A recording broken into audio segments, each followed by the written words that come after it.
Assalamualaikum warahmatullahi wabarakatuh. Waalaikumsalam warahmatullahi wabarakatuh.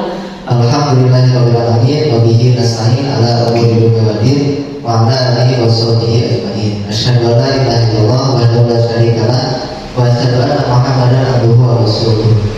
Puji dan syukur alhamdulillah pada kesempatan ini kita dapat berkumpul dalam kegiatan diseminasi penerapan budaya positif yang akan disampaikan oleh Bu Novia. Salawat serta salam semoga tercurah limpah kepada Nabi kita yaitu Nabi Muhammad Sallallahu Alaihi Wasallam. Ibu Kepala SDM yang saya hormati dan Bapak Ibu guru yang telah hadir pada saat ini. Adapun susunan acara pada saat ini adalah yang pertama adalah pembukaan, yang kedua pemaparan materi, yang ketiga sesi diskusi, pertanyaan dan umpan balik, dan yang ketiga adalah penutup. Untuk membuka acara kita pada hari ini, mari kita buka dengan membacakan basmalah bersama-sama. Bismillahirrahmanirrahim. Alhamdulillah kegiatan ini telah kita buka. Selanjutnya merupakan pemaparan materi yang akan disampaikan oleh Bu Novi. Kepadanya waktu dan tempat saya persilakan. Assalamualaikum warahmatullahi wabarakatuh. Waalaikumsalam warahmatullahi wabarakatuh. Pertama-tama mari kita ucapkan puji dan syukur kehadirat Allah Subhanahu wa taala yang telah memberikan kita kesehatan dan kesempatan sehingga kita dapat berkumpul di ruangan ini. Salawat dan salam tak lupa kita curah limpahkan kepada Nabi besar kita Nabi Muhammad Shallallahu Alaihi Wasallam. Semoga syafaatnya dapat kita ambil yaumul akhir. Ya Bapak Ibu semuanya, terima kasih sudah berkenan hadir pada kegiatan ini. Nah, kegiatan ini merupakan tugas aksi nyata saya pada modul 1.4 ya, tentang diseminasi penerapan budaya positif. Saya sudah mempelajari satu modul ya pada pendidikan guru penggerak, dan satu modul itu terdapat 4 sub, dan ini sub terakhir ya, 1.4 tentang budaya positif. Saya ditugaskan untuk menyebarkan pemahaman saya ya untuk Bapak Ibu semuanya agar dapat menerapkan budaya positif di sekolah. Ya, saya ucapkan salam dan bahagia, selamat datang untuk Bapak Ibu guru hebat. Mari kita saling belajar, saling berkolaborasi dan saling mendukung, Bapak Ibu. Nah, namun sebelumnya ke materi, saya ingin mengucapkan mohon maaf sebelumnya Bapak Ibu, bukan maksud saya untuk menggurui ataupun saya sudah banyak ilmu, bukan Bapak Ibu. Namun di sini saya ingin sharing dengan Bapak Ibu semuanya agar kita mendapat materi dan pemahaman yang baru ya untuk menerapkan budaya positif. Gitu ya. Langsung saja pada yang pertama adalah konsep utama modul budaya positif. Ada beberapa materi yang harus saya jelaskan. Yang pertama tentang disiplin positif dan nilai-nilai kebajikan universal. Yang kedua teori motivasi, hukuman dan penghargaan serta restitusi. Yang ketiga keyakinan kelas. Yang keempat kebutuhan dasar manusia. Yang kelima restitusi, 5 posisi kontrol. Yang keenam restitusi, segitiga restitusi. Ya, baik Bapak Ibu, yang pertama adalah perubahan paradigma. Kita ketahui bahwa paradigma itu adalah cara pandang kita terhadap diri dan lingkungan. Bagaimana kita dapat berpikir, bertingkah laku ya. Nah, sekarang ada kegiatan kepalan tangan. Coba Bapak Ibu praktekkan, bayangkan di kepala Bapak Ibu itu adalah harga diri Bapak Ibu yang tidak bisa dibuka oleh siapapun ya. Nah, bayangkan juga oleh Bapak Ibu ketika ada teman atau yang ingin membuka kepala tangan bapak ibu tersebut. Ya, apa yang akan terjadi? Kira-kira siapa yang memegang kontrol dari kepala tangan bapak ibu semuanya? Diri kita sendiri. Tentunya diri kita sendiri. Ya, meskipun ada yang membujuk dengan uang, membujuk dengan bujukan atau apapun, tetap yang akan membuka dan membentuk adalah diri kita sendiri yang dapat membukanya. Nah, ini berkaitan dengan posisi kontrol kita sebagai guru, ya, bahwa guru dapat mengontrol semua murid itu hanya ilusi, ya. Yang dapat mengontrol dirinya sendiri itu adalah murid kita sendiri, murid dirinya sendiri. Ya, kita seringkali membuat peraturan sekolah, namun apa yang terjadi sering dilanggar peraturan itu karena peraturan itu tidak diyakini oleh diri siswa. Ya. Selanjutnya, perubahan paradigma stimulus respon teori kontrol atau teori pilihan. Siapa sesungguhnya yang memiliki kontrol? Ya, kalau dulu pada paradigma stimulus respon, kita mencoba mengubah orang agar berpandangan sama dengan kita. Berbeda dengan teori kontrol, kita berusaha memahami pandangan orang lain tentang dunia. Ya, karena setiap orang itu berbeda cara pandang, ya, tidak bisa disamaratakan. Yang kedua, perilaku buruk dilihat sebagai suatu kesalahan. Kalau teori kontrol, semua perilaku memiliki tujuan. Jadi kalau ada anak yang tidak mau menulis, ya, semangat belajarnya kurang, tidur-tiduran, itu ada tujuannya, Bapak Ibu, ada alasannya. Nanti kita belajar di kebutuhan dasar. Yang ketiga, orang lain bisa mengontrol saya. Teori kontrol hanya Anda yang bisa mengontrol diri Anda. Selanjutnya, saya bisa mengontrol orang lain. Anda tidak bisa mengontrol orang lain seperti guru, ya. Guru tidak bisa mengontrol semua murid karena murid yang bisa mengontrol dirinya sendiri. Selanjutnya, pemaksaan ada pada saat bujukan gagal. Pernah melakukannya Bapak Ibu? Pernah? Iya. Kadang kita itu selalu memaksa keinginan kita kepada murid kita. Selanjutnya, teori kontrolnya kolaborasi dan konsensus menciptakan pilihan-pilihan baru. Jadi kita harus menanyakan apa sih maunya murid kita, ya. Jadi harus ada curah pendapat apa yang murid itu mempunyai ide dan gagasannya sendiri. Lanjut pada model berpikir menang kalah, model berpikir menang-menang. Selanjutnya apa makna disiplin? Saya ingin tahu dulu apa makna disiplin menurut Bapak dan Ibu semuanya. Ada yang berkenan menjawab? Boleh Bapak Ibu?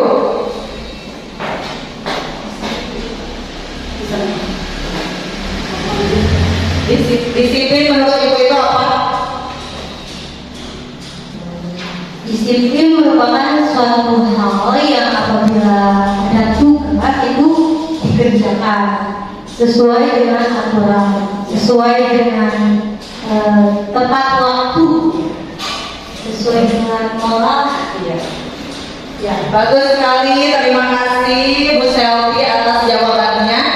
Nah, makna disiplin itu kita seringkali memaknainya dengan kepatuhan, ketaatan terhadap tata tertib. Nah, kita baca dulu ya. Berasal dari bahasa Latin. Disiplin itu berasal dari bahasa Latin yang dari kata disiplina yang artinya belajar. Makna asal dari konotasi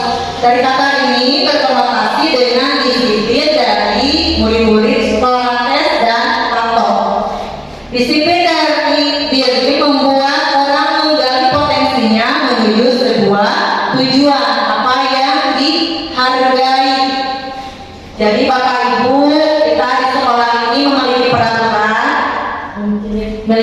Kalau peraturan di sekolah kita memakai sepatunya harus berwarna apa? Kita harus hari Senin memakai pakaian apa? Putih. Ya. Nah, seringkali peraturan itu muncul dari eksternal, ya, motivasinya dari eksternal. Ya. Namun siswa itu menghindari mentaati peraturan itu hanya untuk menghindari ketidaknyamanan dan menghindari hukuman, bukan diyakini oleh dirinya sendiri. Ya, Bapak Ibu setuju dengan pernyataan saya? Ya. Jadi rata-rata begitu ya Bapak Ibu. Jadi murid itu kebanyakan, oh iya, takut dimarahi oleh ibu guru, takut dimarahi oleh kepala sekolah. Ya. Jadi tidak semua diri sendiri. Ya. Dan yang ketiga, namun dalam budaya kita makna kata disiplin telah berubah menjadi sesuatu yang dilakukan seseorang pada orang lain untuk mendapatkan kepatuhan.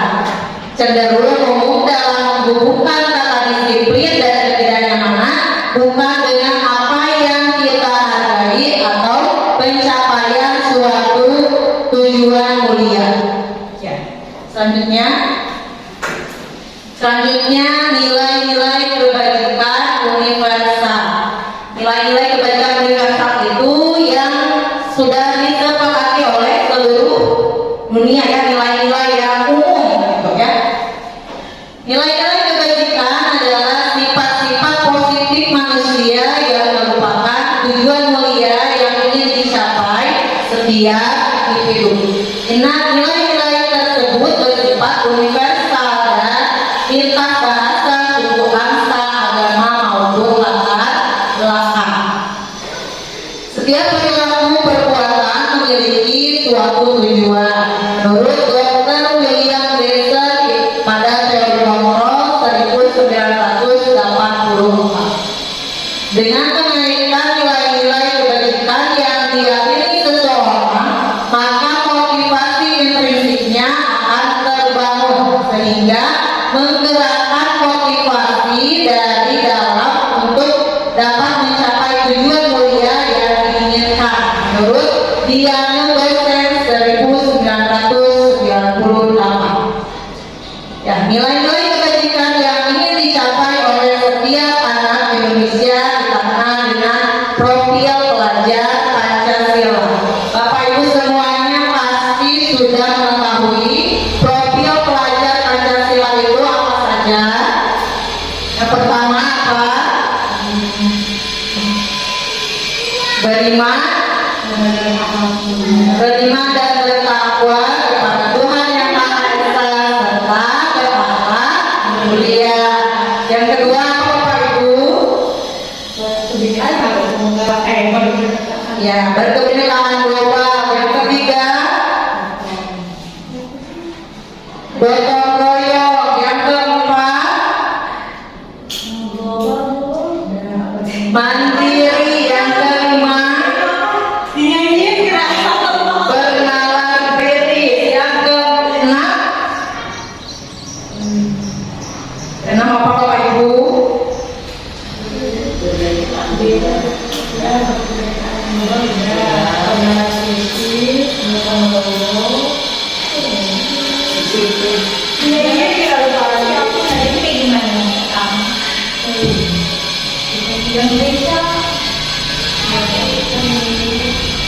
Yang selanjutnya adalah kreatif, Bapak Ibu semuanya. Ya, kita tentu sudah mempelajari tentang kurikulum merdeka, ya, yang harus diterapkan. Nilai-nilai kebajikannya adalah mengacu pada elemen kunci profil pelajar Pancasila. Ya, yang kita harapkan, gitu ya, sebagai guru kita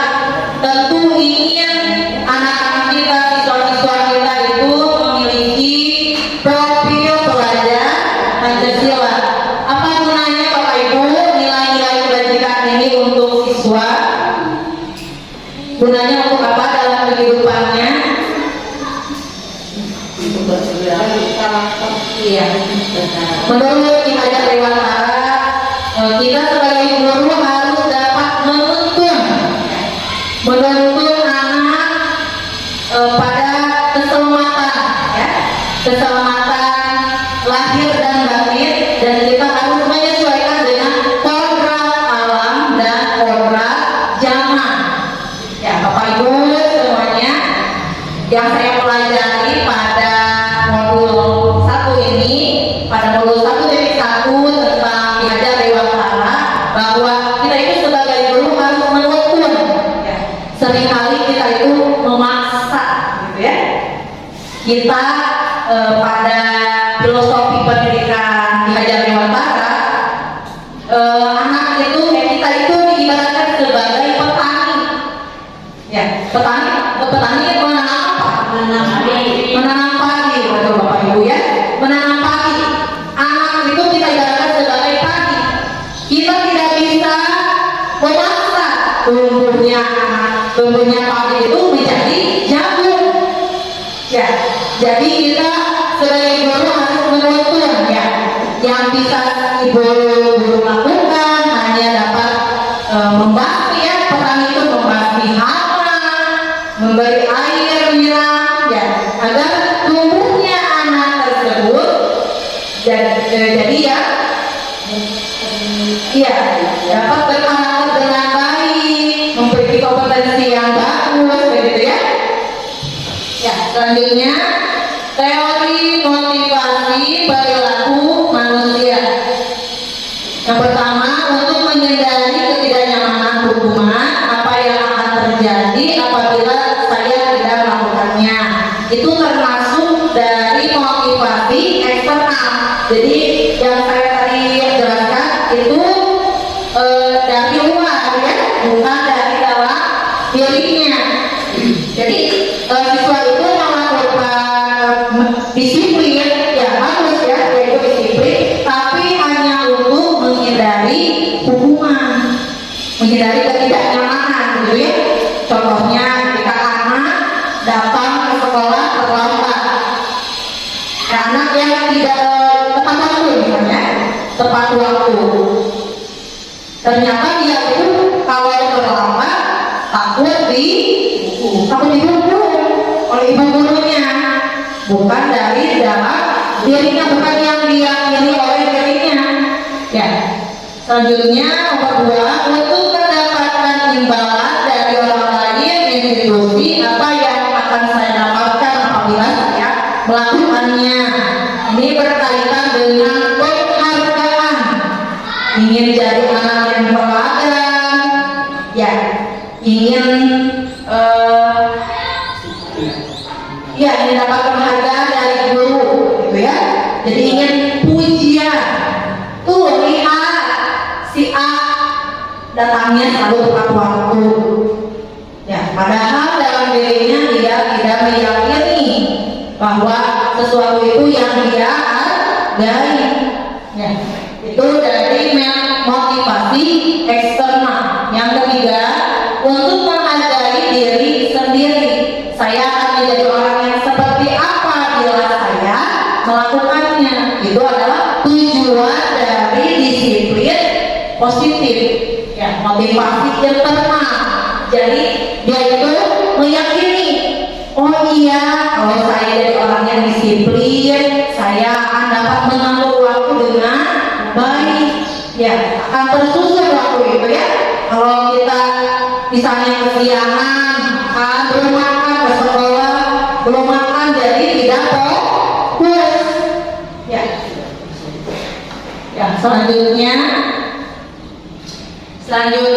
apa itu restitusi? Apakah Bapak Ibu sudah pernah belajar tentang restitusi? Ya, mungkin terasa asing, ya, terasa asing oleh Bapak Ibu karena belum pernah mempelajarinya, belum paham, gitu ya. Kita baca dulu. Definisi restitusi adalah proses menciptakan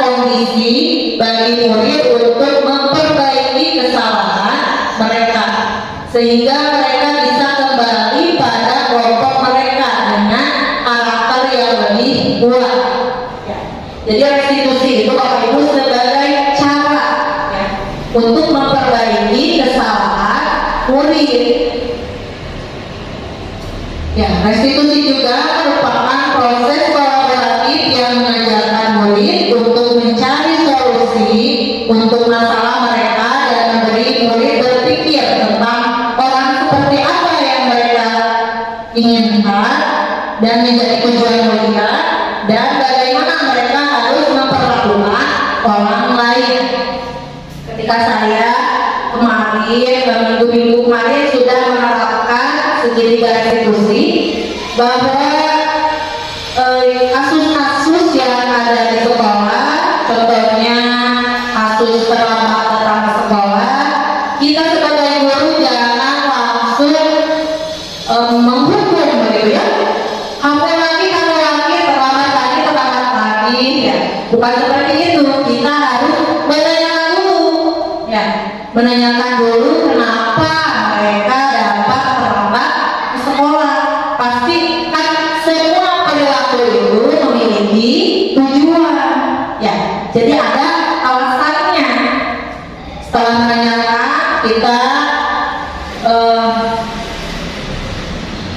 memvalidasi tindakan yang salah, apakah anak tersebut dapat memperbaiki kesalahannya dengan solusi yang diutamakan oleh dirinya sendiri ya. Nanti kita bahas di segitiga restitusi. Selanjutnya ini ya, tentang identitas gagal dan identitas sukses, bahwa Bapak Ibu seringkali kita itu harus menghindari ya, penghargaan dan hukuman. Bapak Ibu pernah melakukan penghargaan kepada siswa yang menurut Bapak Ibu itu baik gitu ya, baik sikapnya, baik pengetahuannya, itu pernah? Melakukan hukuman pernah ya, tentu ya. Nah, hukuman tersebut menjadikan anak itu menyakitkan Bapak Ibu, menyakiti perasaan siswa ya. Kalau konsekuensi anak itu harus mempertanggungjawabkan kesalahannya. Contoh ya, ketika anak di kelas ada air minum yang tidak sengaja tertumpah kepada temannya, konsekuensinya berarti apa Bapak Ibu? Ya, konsekuensinya iya, lantainya kan pasti basah. Lalu harus apa yang harus dipertanggungjawabkan oleh siswa tersebut? Ya, meminta maaf dan membersihkannya. Itu konsekuensi. Jadi kesalahan yang harus dipertanggungjawabkan. Ya, berbeda dengan hukuman ya. Terlambat ke sekolah dihukum 3 kali mengelilingi lapangan. Apakah itu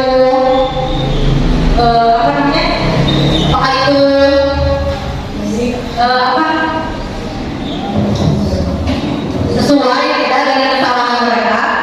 Tidak. Terlambat tapi dihukumnya keliling gitu ya, tidak sesuai dengan kesalahan mereka. Kalau ketika restitusi merupakan pilihan ya, anak itu dapat menentukan solusi dari kesalahan mereka ya, dikaitkan dengan keyakinan mereka. Selanjutnya, keyakinan kelas. Kenapa keyakinan tidak peraturan saja? Kenapa Bapak Ibu? Kenapa keyakinan tidak peraturan saja? Kenapa? Kalau keyakinan berbeda dengan peraturan, apa perbedaannya? Kalau keyakinan dia diri sendiri, Ya, betul Bapak Ibu ya. sadar. Contohnya ya, kita bacakan dulu ya. Salah satu disiplin positif yang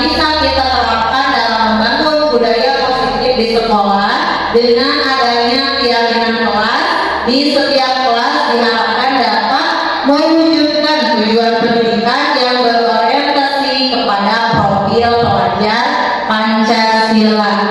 Kenapa keyakinan bukan peraturan kelas? Saya contohkan ya. Ketika ibu bapak guru pergi ke sekolah memakai motor, kenapa bapak ibu menggunakan helm?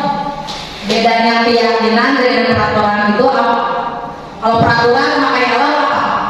Takut ditilang. Kalau peraturan takut ditilang. Kalau keyakinan apa ya? Menjaga keselamatan, ya. Nah, ini juga berkaitan dengan keyakinan kelas. Ya, berbeda dengan peraturan kelas. Ini keyakinan kelas agar diyakini oleh setiap siswa. Ya, yang diyakini dan dihargai oleh siswa. Keyakinan kelas ini saya sudah menerapkan di kelas 2 dengan bercurah pendapat ya. Itu dan gagasannya. Ibu di kelas 2 saya menuliskan jangan berisik. Berarti keyakinan kelasnya apa? Saling menghormati. Ya. Jangan buang sampah sembarangan. Berarti keyakinan kelasnya apa? Menjaga lingkungan. Ya. Nah, saya sudah menerapkan di kelas 2 tentang keyakinan kelas dengan membuat seperti karton, gitu ya Bapak Ibu, karton, lalu saya membagikan seperti sticky note gitu ya, dibagikan satu persatu siswa, lalu anak itu menuliskan apa yang harus diyakini oleh semua kelas. Ya, ketika saya menyimpulkan begitu ya Bapak Ibu, menyimpulkan oh anak-anak saya ini harus menjaga lingkungan, harus saling menghormati, datang ke sekolah tepat waktu. Ya, itu keyakinan di kelas 2. Ya, keyakinan kelas ini harus disepakati, harus diyakini oleh semua warga kelas. Ya, Bapak Ibu mungkin setelah pemaparan dari saya, setelah kegiatan ini bisa menerapkannya di kelas masing-masing. Kita saling berkolaborasi, ya, saling merefleksi apa kelemahannya, apa kendalanya, begitu ya. Ya, semoga dari kegiatan ini dapat membantu ya dalam menerapkan budaya positivitas di sekolah agar kelas sekolah kita, kualitas sekolah kita menjadi lebih baik. Selanjutnya kebutuhan dasar manusia. Ada 5 kebutuhan dasar, yaitu bertahan hidup, yang kedua kasih sayang dan rasa diterima, yang ketiga kebangsaan, yang keempat kebebasan, yang kelima kesenangan. Yang pertama dulu Bapak Ibu, bertahan hidup. Apa yang perlu kita lakukan untuk bertahan hidup? Makan. Apalagi? Minum. Kalau makan harus minum. Apalagi? Tempat tinggal, rumah. Apalagi Bapak Ibu? Bekerja, pakaian, kesehatan. Bertahan hidup di sini bersifat pada kebutuhan fisiologis dan biologis. Kita harus kita itu memerlukan makanan agar dapat bertahan hidup ya. Kalau tidak makan pasti akan sakit dan lain sebagainya ya.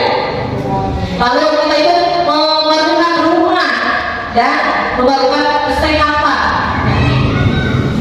Dari biologisnya kita sebagai manusia memerlukan seperti reproduksi itu kan untuk kelangsungan kehidupan kita ya, termasuk Bapak Ibu semuanya. Selanjutnya kasih sayang dan rasa diterima ya. Kasih sayang tentunya kasih sayang itu pada dari mana? Bukan sayang gitu dari hati, dari tentunya dari siapa ya orang yang terdekat dari kita, dari keluarga,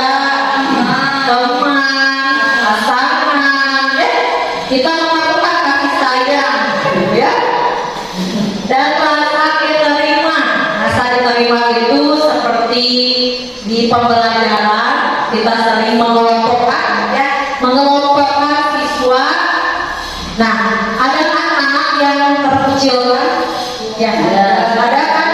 Ya, ada anak yang merasa dikucilkan gitu, merasa tidak diterima oleh kelompoknya, ada. Nah, seringkali anak yang seperti itu ada pasti ada masalah ya, gitu ya. Tidak aktif dalam pembelajaran, gitu ya. Kurang kasih sayang seperti contohnya mohon maaf Bapak Ibu, anak yang broken home gitu ya. Ada anak yang kurang kasih sayang dari orang tuanya gitu ya. Dan rasa diterima itu perlu kita, jadi anak itu kan setiap perilaku memiliki tujuan. Nah, kita itu harus mengacu pada kebutuhan dasar manusia. Jika anak misalnya, contohnya ya, anak tiduran, nah bisa saja kita itu menganalisis anak tersebut apa, kalau tiduran apa kira-kira kemana Bapak Ibu? Ngantuk, capek, Malas capek, bisa saja dia itu belum makan Bapak Ibu. Ya, karena bertahan hidup. Jadi kita itu harus sebagai guru harus menganalisis pada kebutuhan dasar manusia anak siswa. Ya, oh iya. Tapi sering kita itu ya, sebelum saya mempelajari modul ini, kenapa ya anak itu malas gitu ya? Padahal kita itu ya belum sampai ke modul ini, jadi tidak tahu kebutuhan dasarnya. Ternyata anak itu belum makan Bapak Ibu, jadi nggak semangat, lemes, belum sarapan. Ya, belum sarapan, jadi tidak fokus, tidak mau menulis, karena pusing ya. Pikirannya di dalam pikirannya hanya ingin makan. Ya. Yang ketiga, kebebasan. Kebebasan ini mengacu pada pilihan. Ya. Anak itu sering pilihannya misalnya ingin belajarnya sesuai dengan minat, bakat, dan kemampuan mereka. Jika tidak misalnya dalam kegiatan pembelajaran, anak itu merasa tidak bebas begitu ya, harus mengerjakan, tapi dia itu keinginannya kemana pilihannya ya gitu. Yang selanjutnya kesenangan pasti yaitu siswa misalnya, siswa yang pembelajarannya merasa senang dengan gurunya, merasa senang dengan metodenya, anak itu akan semangat belajarnya dan akan lebih konsentrasi dalam mengerjakan tugasnya. Apabila tidak senang, dia itu akan bagaimana Bapak Ibu? malas. Ya, akan acuh saja ya, anak tidak senang. Ya, nah sebagai guru kita harus menemukan langkah ya, bagaimana pada kebutuhan dasar kesenangan ini, bagaimana anak itu dapat tertarik ya untuk belajar, bagaimana cara komunikasi murid agar semangat belajar. Selanjutnya penguasaan.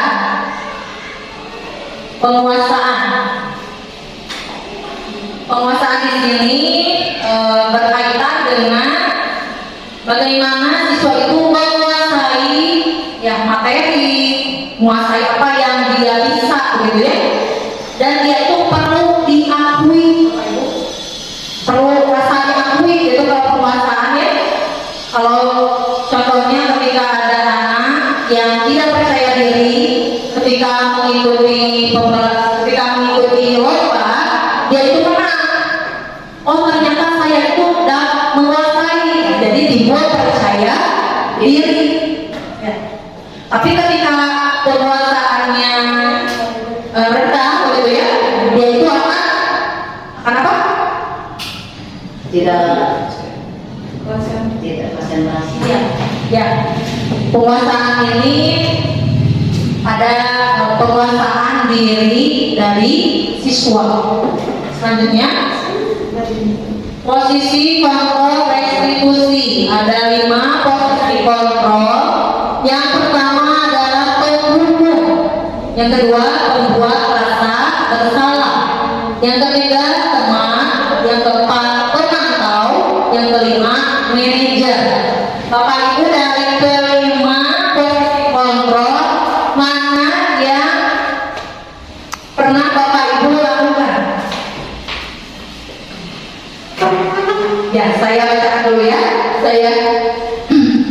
Jelaskan dulu bahwa pembohong itu seringkali pastinya menghukum. Kamu lagi, salah lagi, kamu tidak bisa ya, tidak bisa benar begitu ya. Seringkali menghukum anak tanpa menanyakan alasannya. Yang kedua, membuat rasa bersalah. Membuat rasa bersalah ini membuat anak itu merasa bersalah pada dirinya, merasa dirinya itu buruk. Ya, contohnya seperti ini. Contohnya seperti ini. Ibu itu kecewa sekali sama kamu. Kenapa kamu melakukan hal ini? Ya. Nah, siswa itu sampai menangis, tapi menangisnya bukan karena menyesali kesalahannya, tapi karena menyesali dirinya. Oh, diri saya ternyata sangat buruk, gitu ya. Bukan menyesali kesalahannya. Jangan Bapak Ibu ya, jangan posisi kontrol membuat rasa bersalah.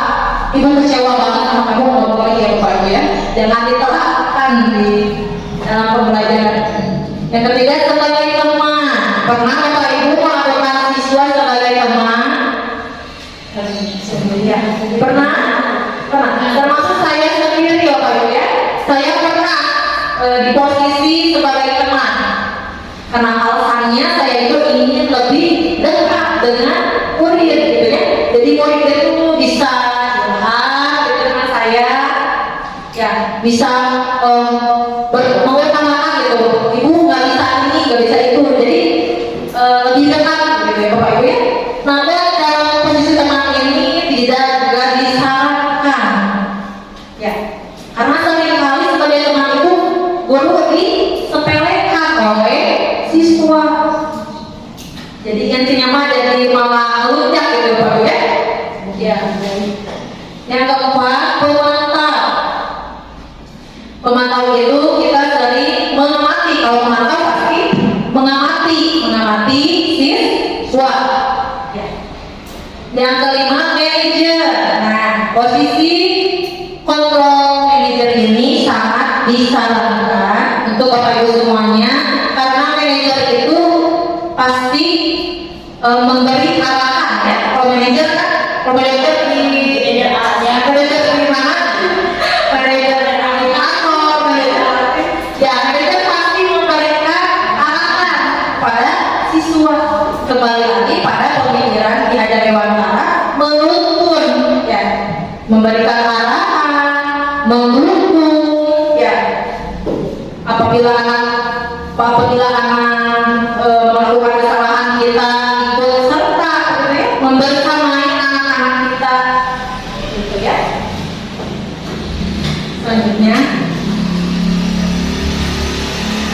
ya, ini contohnya pernyataan siapa yang mengatakan ini posisi kontrol. Saya kecewa sekali dengan kamu. Tadi ya sudah jelaskan, pembuat orang merasa bersalah. Penghukum, kamu tidak pernah benar melakukannya. Jadi anak-anak sakit hati tidak Bapak Ibu di pernyataan seperti itu. Ya, benar ya. Kamu tidak pernah benar.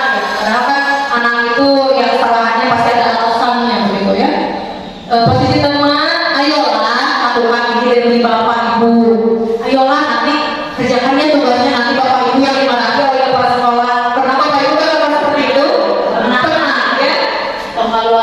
Ya, jangan keluar kelas, nanti ada kepala sekolah, nanti ibu yang dimarahin ya.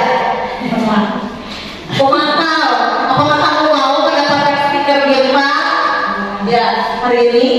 Jadi pernyataannya seperti itu. Manajer, bagaimana kamu bisa menyelesaikan masalah ini? Jadi mendukung Bapak Ibu ya, mendukung, membersamai bagaimana menyelesaikan suatu permasalahan. Ya, Kamu belum bisa. ya, memberikan arahan gitu Bapak Ibu ya. Pemukul, artinya promosi lagi. Kamu selalu yang paling terakhir. Ya. Padahal anak itu misalnya tangannya lagi sakit ya. Kamu selalu yang Ya, kamu mah elek, ya. Kamu elek, ya. Kamu elek ya seperti itu. Jadi anak itu mungkin mempunyai alasan dari setiap dan perilaku mereka. Selanjutnya segi 3 restitusi yang tadi Bapak Ibu sudah dijelaskan. Apa itu tanda restitusi? Saya mau beri kembali pemahaman Bapak Ibu. Apa restitusi itu? Proses apa Bapak Ibu? Sesuatu yang benar sekali. Ya, proses untuk menciptakan memperbaiki kesalahan murid ya. Nah, ini ada tahapannya. Yang pertama, menstabilkan identitas. Yang kedua, validasi tindakan yang salah. Yang ketiga, menanyakan keyakinan. Ya, jadi mungkin Bapak Ibu secara tidak sadar setelah saya jelaskan ketiga langkah-langkah ini pasti oh iya saya secara tidak sadar sudah melakukan hal itu. Namun karena perlu mempelajari segitiga restitusi jadi belum mengetahui oh ini langkah-langkah restitusi ternyata ya. Begitu. Selanjutnya menstabilkan identitas untuk membuat anak yang merasa gagal karena berbuat salah menjadi positif terhadap dirinya. Jadi anak itu ketika merasa salah, oh iya yang saya lakukan itu salah ya. Jadi menyadari gitu ya. Nah ini ilustrasinya guru berkata berbuat salah itu hal yang manusiawi. Tidak ada manusia yang sempurna. Bapak dan ibu juga buat salah pernah ya melakukan kesalahan gitu. Kita pasti bisa menyelesaikan permasalahan ini. Bapak atau ibu tidak tertarik untuk mencari tahu siapa yang benar, siapa yang salah. Ibu tertarik untuk menyelesaikan masalah. Kalau kamu menyalahkan dirimu sendiri terus-menerus, apa kamu bersikap baik pada dirimu sendiri? Jadi anak itu ketika kita menstabilkan identitas, anak itu berpikir ya, saat melakukan kesalahan. Oh iya, ternyata yang saya lakukan itu salah. Jadi berpikir Bapak Ibu ya. Begitu. Selanjutnya yang kedua, langkah yang kedua validasi tindakan yang salah. Kita sebagai guru harus memvalidasi tindakan yang salah. Ini membantu murid menggali definisi kebutuhan dasar yang ingin dipenuhinya ketika melakukan kesalahan itu. Pada dasarnya setiap tindakan manusia tujuannya adalah memenuhi kebutuhan dasar. Apakah itu kekuasaan, kebebasan, kasih sayang, dan rasa diterima, kesenangan, dan bertahan hidup. Ya.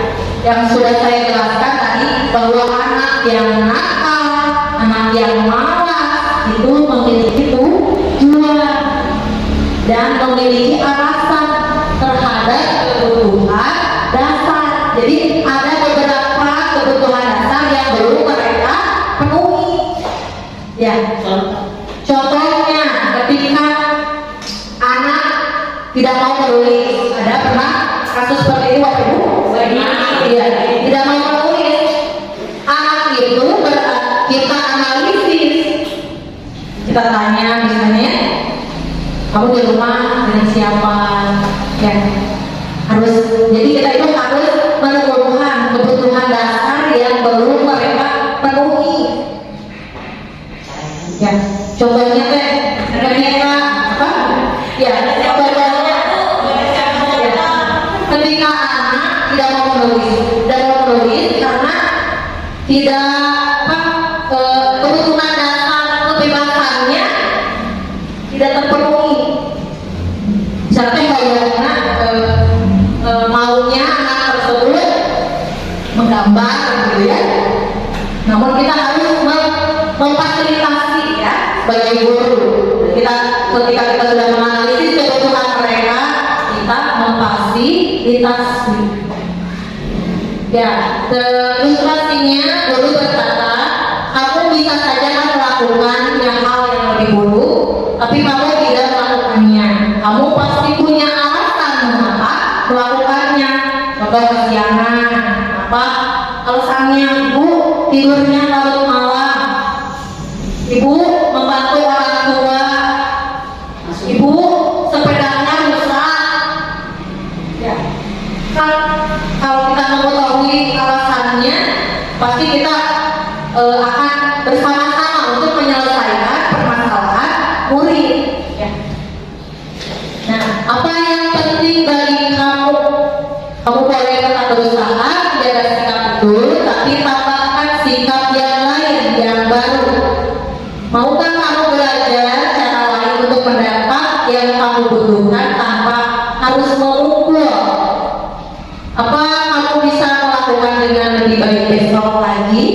Ya, seperti yang sudah saya terapkan dalam segitiga restitusi, anak yang sedang terlambat, ya karena seringkali alasannya mereka itu tidurnya larut malam karena keasikan nonton TV, gitu ya, main game, ya. Jadi bangunnya kesiangan, serba kesiangan, ya, sehingga terlambat datang ke sekolah. Selanjutnya menanyakan keyakinan anak melihat kesalahannya dihubungkan dengan norma sosial dan nilai-nilai yang mendasari manusia berinteraksi dengan orang lain. Ilustrasinya, guru berkata, apa nilai yang kita percaya di kelas atau sekolah kita. Jadi setelah kita membuat keyakinan kelas, ya Bapak Ibu, jadi kita harus membuat dulu keyakinan kelas agar diyakini oleh semua murid, ya, yang ada di kelas maupun di sekolah. Karena sekolah pasti wali kelasnya sudah membuat keyakinan kelas, ya. Contohnya nanti ketika kita sudah ketika kegiatan ini, setelah kegiatan ini, Bapak dan Ibu guru membuat keyakinan kelas, ya, secara curah pendapat apa yang diinginkan siswa, lalu mengambil kesimpulan apa keyakinan kelas yang akan diterapkan di kelas masing-masing. Ya, sudah menanyakan apa nilai yang kita percaya anak itu kan pasti, oh iya Bu, keyakinan kelas kita jika datang ke sekolah harus tepat waktu. Oh iya, kalau kamu datang terlambat, apakah kamu sudah melanggar keyakinan kelas kita? Iya Bu, itu kan? Ya. Nilai-nilai universal apa yang telah kita sepakati? Ya, kelas yang ideal itu seperti apa sih? Gitu ya. Kamu ingin jadi anak seperti apa? Apa yang kamu rasakan ketika kamu melakukan itu? Kamu menjadi orang yang seperti apa? Jadi dengan segitiga restitusi kita tidak membentak-bentak anak yang melakukan kesalahan, tidak memukul, gitu ya. Tetapi dengan langkah-langkah segitiga restitusi, dengan posisi control manager, kita dapat memperbaiki kesalahan murid tanpa menyakiti perasaan mereka. Ya, jadi siswa itu meyakini, ya, apa yang dihargai oleh siswa tersebut. Ya. Mungkin cukup sekian Bapak Ibu yang saya paparkan.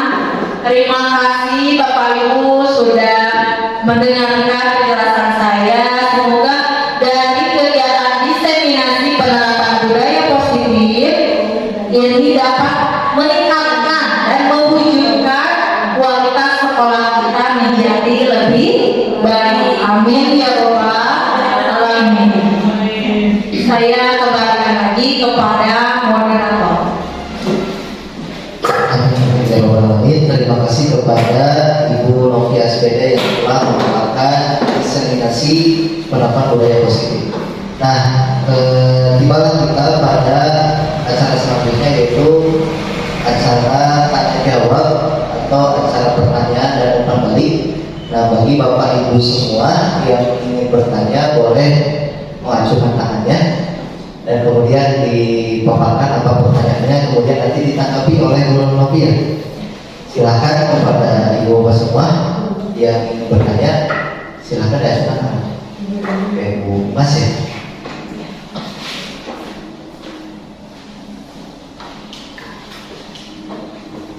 Baik, terima kasih.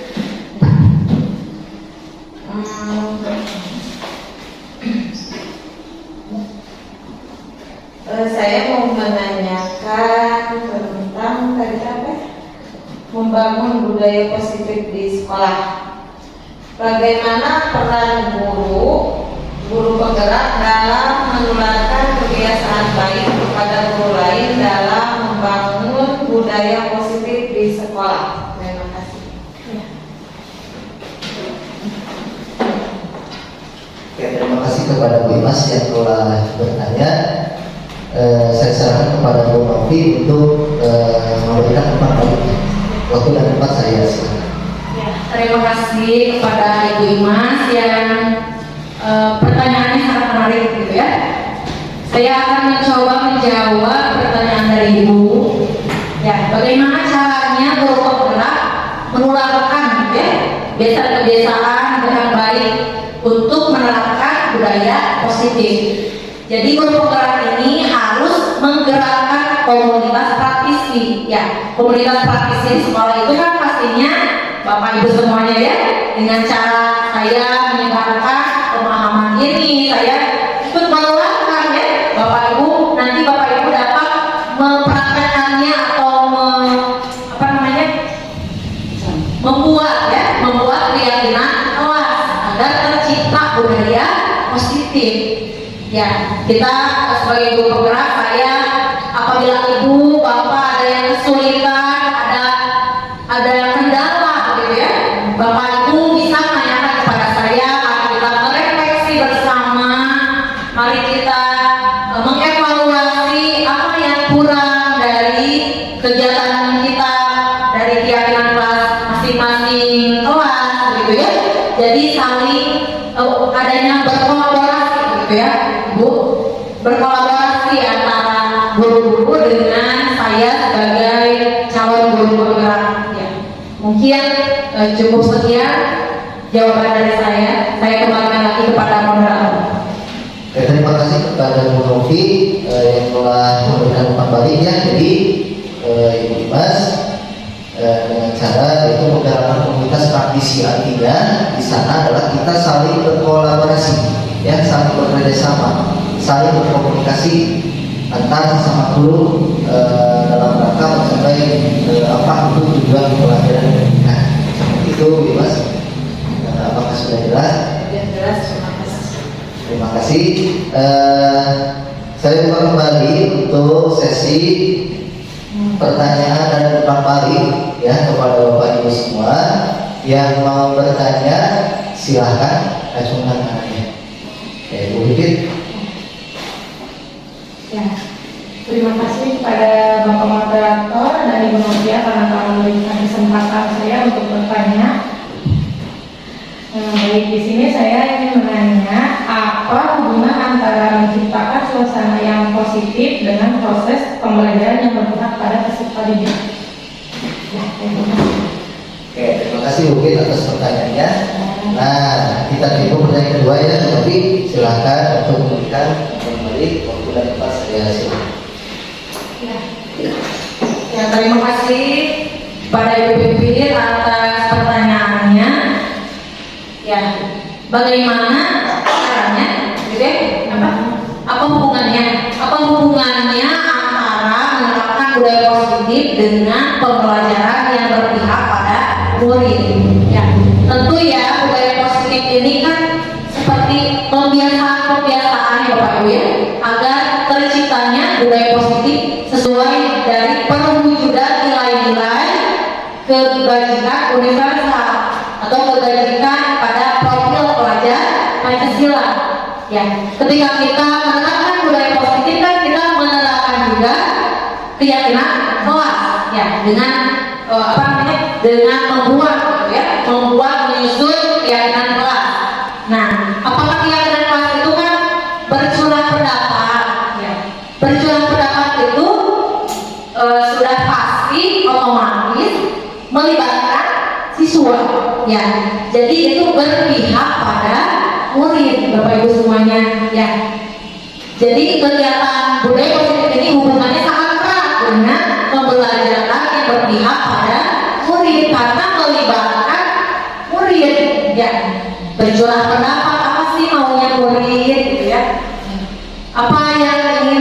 disepakati oleh semua murid. Jadi hubungannya sangat erat dengan proses pembelajaran yang berpihak pada murid. Mungkin itu jawaban dari saya. Saya kembalikan lagi kepada moderator. Terima kasih kepada Bu Novia yang telah memberikan umpan balik pada pertanyaan Bu Pipit. Apakah sudah jelas, Bu? Alhamdulillah. Oke, terima kasih kepada Bu Novi yang telah memaparkan tadi. Sebelumnya kita berikan aplaus dulu untuk Bu Novi yang telah memaparkan tadi yang sangat baik kegiatan hari ini. Selanjutnya yaitu umpan balik ya dari Bapak Ibu semua. Barangkali ada dari Ibu Bapak semua yang ingin memberikan umpan balik terhadap pemaparan dari Bu Novi. Coba yang ingin memberikan umpan balik ajukan tangannya. Oke, Bu Selvi, silakan kepada Bu Selvi untuk memberikan umpan balik. Assalamualaikum warahmatullahi wabarakatuh. Waalaikumsalam warahmatullahi wabarakatuh. Di sini saya akan memberikan umpan balik.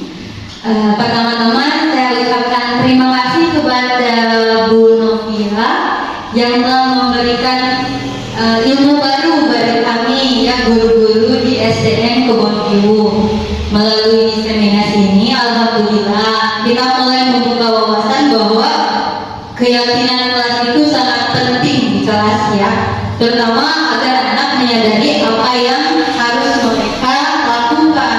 Bukannya anak takut untuk melakukan suatu kegiatan tersebut, bukan peraturan, melainkan keyakinan yang harus disadari oleh anak.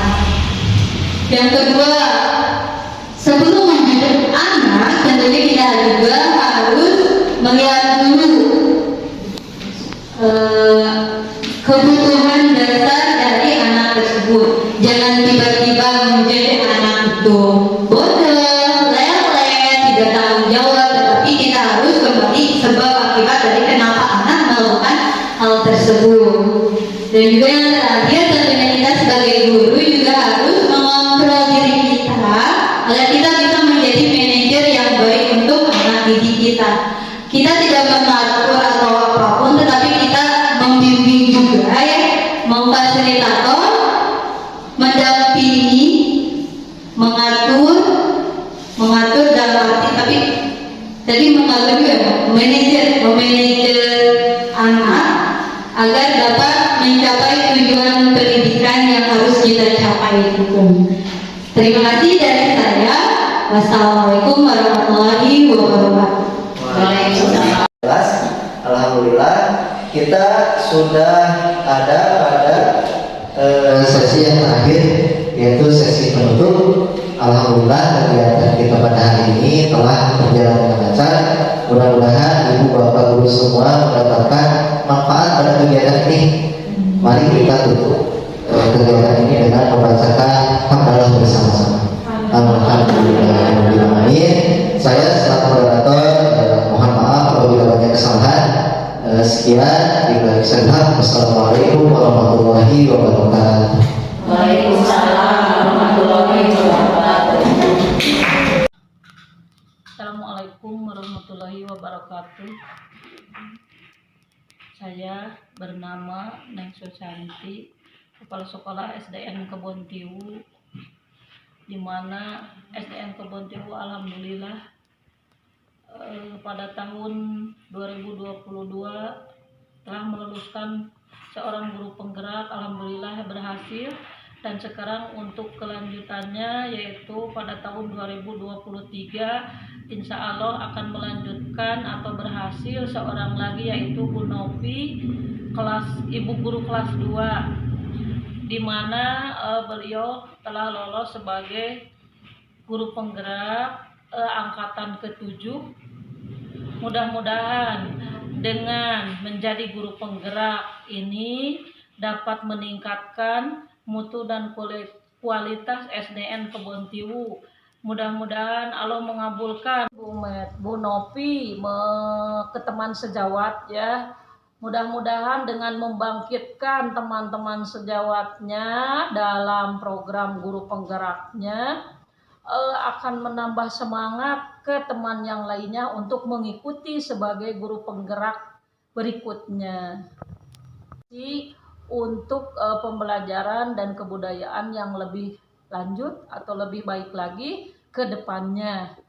Mudah-mudahan lebih meningkatkan khususnya untuk siswa-siswinya, umumnya untuk semua pendidikan di Indonesia. Dengan adanya guru penggerak ini dapat membangkitkan, menggerakkan di bidang pendidikan untuk lebih maju lagi dan memiliki kualitas yang baik untuk mendidik anak-anak ke depannya.